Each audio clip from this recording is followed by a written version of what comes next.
Friends, मैं doctor Shashank Singhal, बाल रोग एवं नवजात शिशु रोग विशेषज्ञ, बड़े बाजार झांसी में प्रैक्टिस करता हूं।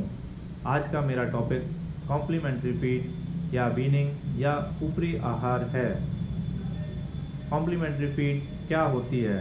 कॉम्प्लीमेंट्री फीड का मतलब या ऊपरी आहार का मतलब यह होता है कि बच्चे को लिक्विड डाइट से सेमी सॉलिड डाइट से सॉलिड डाइट पे ट्रांसफ़र करना होता है। मतलब दूध से खिचड़ी से रोटी की तरफ हमें उसको बदलाव चेंज करने हैं, तो इसको हम कॉम्प्लीमेंट्री फीड कहते हैं। कॉम्प्लीमेंट्री फीड क्यों देनी होती है, इसका क्या कारण है? बच्चा जब दूध पी रहा है तो हम उसमें रोटी या दाल क्यों जोड़ना चाहते हैं? इसका मुख्य कारण यह है कि छोटा बच्चा जो होता है वो 5 से 6 माह पे 5 से 6 किलो का हो जाता है। 5 से 6 किलो के बच्चे की बॉडी रिक्वायरमेंट के हिसाब से कैलोरी 600 से 700 कैलोरी की ज़रूरत होती है और माँ का दूध इस समय 600 से 700 ml हो रहा होता है, जिसकी कैलोरी वैल्यू 400 से 500 किलो कैलोरी होती है। इस तरीके से बच्चा हर बार कैलोरी डेफिशिट होने लगती है। तो इस कैलोरी डेफिसिट को पूरा करने के लिए हमें बच्चे को कॉम्प्लीमेंट्री फीड पे डालना होता है। तो वो ग्रेजुअल प्रोसेस है, एक तरीके से सडन प्रोसेस नहीं है। तो इसलिए हमें धीरे धीरे करके उसको लिक्विड डाइट से सेमी सॉलिड डाइट से सॉलिड डाइट पे ट्रांसफ़र करना होता है। अब कॉम्प्लीमेंट्री फीड में हम बच्चे को क्या क्या दे सकते हैं? कॉम्प्लीमेंट्री फीड में सबसे पहले हम शुरुआत सीरियल से करते हैं। सीरियल मतलब अनाज से करते हैं। अनाज में चावल आता है, गेहूं आता है, ये सारी चीज़ें आती हैं।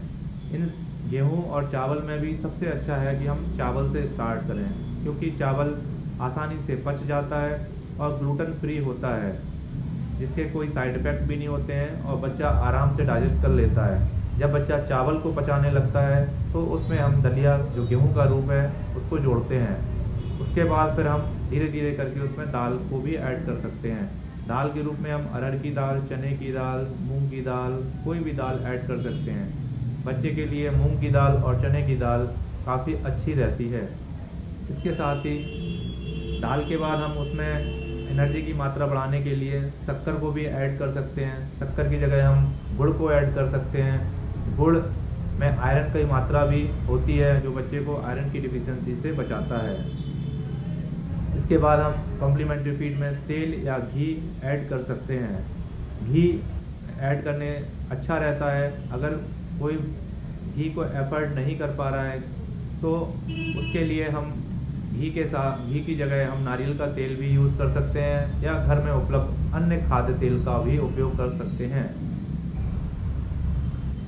अब कॉम्प्लीमेंट्री फीड में दो चीज़ें होती हैं, एक माइक्रोन्यूट्रिएंट होता है और एक मैक्रोन्यूट्रिएंट होता है। माइक्रोन्यूट्रिएंट में मल्टीविटामिन्स आते हैं, vitamin A, B, C, D इत्यादि, और मिनरल्स में आते हैं कैल्शियम, आयरन, मैग्नीशियम, जिंक इत्यादि।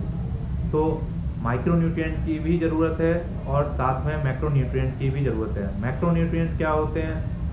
मैक्रोन्यूट्रिएंट होता है कार्बोहाइड्रेट। कार्बोहाइड्रेट क्या होता है? चावल और गेहूँ, सूजी, साबूदाना, ये कार्बोहाइड्रेट होता है। प्रोटीन क्या होता है? दाल होती है। दाल कोई भी हो सकती है, अरहर की हो सकती है, चने की हो सकती है, मूंग की हो सकती है, कुछ भी हो सकती है। दाल के अलावा फिर आता है वसा या फैट। फैट में क्या होता है? तेल होता है और देसी घी होता है। तो बच्चे का वजन बढ़ाने के लिए, बच्चे का पेट भरने के लिए हमें मैक्रोन्यूट्रिएंट की ज़रूरत है। अगर हम मैक्रोन्यूट्रिएंट को नहीं ऐड करेंगे तो बच्चे का वजन नहीं बढ़ेगा। तो हमें यही ध्यान रखना है कि कॉम्प्लीमेंट्री फीड में हम सिर्फ और सिर्फ माइक्रोन्यूट्रिएंट को ऐड ना करें। माइक्रोन्यूट्रिएंट को साथ साथ हमें मैक्रोन्यूट्रिएंट भी ऐड करने हैं। कुछ अच्छी फैमिलीज़ में ऐसा देखा जाता है कि वो बच्चे को दूध पे रख देते हैं या फल पे रख देते हैं। तो दूध और फल पे रखने से बच्चे को सारे मिनरल्स और विटामिन तो मिल रहे होते हैं, लेकिन उसका वेट गेन नहीं हो रहा होता है। इसके पीछे का मुख्य कारण यही है कि उनको पेट तो भर रहा है लेकिन उनको माइक्रोन्यूट्रिएंट नहीं मिल रहे हैं जो उनका पेट भरें और उनका वजन बढ़ाएं। इसके बाद कुछ चीज़ें ऐसी भी हैं, कुछ लोग नॉनवेज खाते हैं तो उनमें यह है कि हम मांस को ऐड कर सकते हैं। अगर बच्चा खाना पसंद करता है और धीरे धीरे करके आप उनको ऐड कर सकते हैं। अंडे के रूप में आप अंडे की पीला हिस्सा खिला सकते हैं। अंडे का वाइट हिस्सा कम से कम 2 साल तक ना खिलाएं। कोशिश करना चाहिए कि 2 साल तक अंडे का सफ़ेद हिस्सा ना खाए बच्चा। खिलाना चाहे तो आप खिला सकते हैं, लेकिन कोशिश करनी चाहिए कि 2 साल तक अंडे का सफ़ेद हिस्सा स्टार्ट ना करें। इसी प्रकार दूध के लिए यह है कि 6 माह तक माँ का दूध अनिवार्य है। 6 माह के बाद माँ का दूध 2 साल तक हम दे सकते हैं, क्योंकि माँ के दूध में ब्रेन को डेवलप करने के लिए कुछ तत्व होते हैं जो बहुत ज़रूरी है, क्योंकि ब्रेन का डेवलपमेंट, दिमाग का डेवलपमेंट 2 साल तक होता है। इसलिए माँ का दूध 2 साल तक तो कंटिन्यू करना चाहिए, लेकिन धीरे धीरे करके इसको कम करता जाना चाहिए। लेकिन कॉम्प्लीमेंट्री फीड के रूप में आप माँ के दूध के अलावा गाय, भैंस, बकरी का दूध कम से कम उपयोग करें, क्योंकि इसके भी अपने साइड इफ़ेक्ट हैं। तो कोशिश करनी चाहिए कॉम्प्लीमेंट्री फीड में हमारा दाल, चावल, रोटी, सब्जी, हरी सब्जियाँ, फल, ये सब चीज़ होनी चाहिए। ये कॉम्प्लीमेंट्री फीड देनी चाहिए। दूसरी चीज़ यह भी है कि एक मोटा मोटा समझने का यह है कि 1 साल का बच्चा अपनी माँ की डाइट का आधा हिस्सा खा लेता है। मतलब माँ जितना खाती है उसका आधा पार्ट बच्चा खा सकता है 1 साल पे। इसी तरीके से 3 साल का बच्चा अपने पिता की डाइट का आधा हिस्सा खा सकता है। मतलब जब जितना पिताजी खाते हैं उसके उतना का आधा हिस्सा वो 3 साल पे खा सकता है।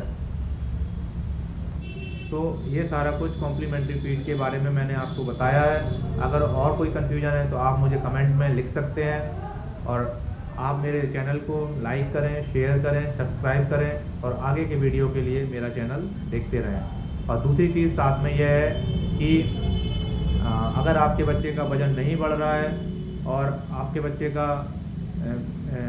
वेट उतना ही रह गया है, तो कोशिश करिए कि अपने पास नज़दीकी बाल रोग एवं नवजात शिशु रोग विशेषज्ञ को दिखाने की कृपा करें।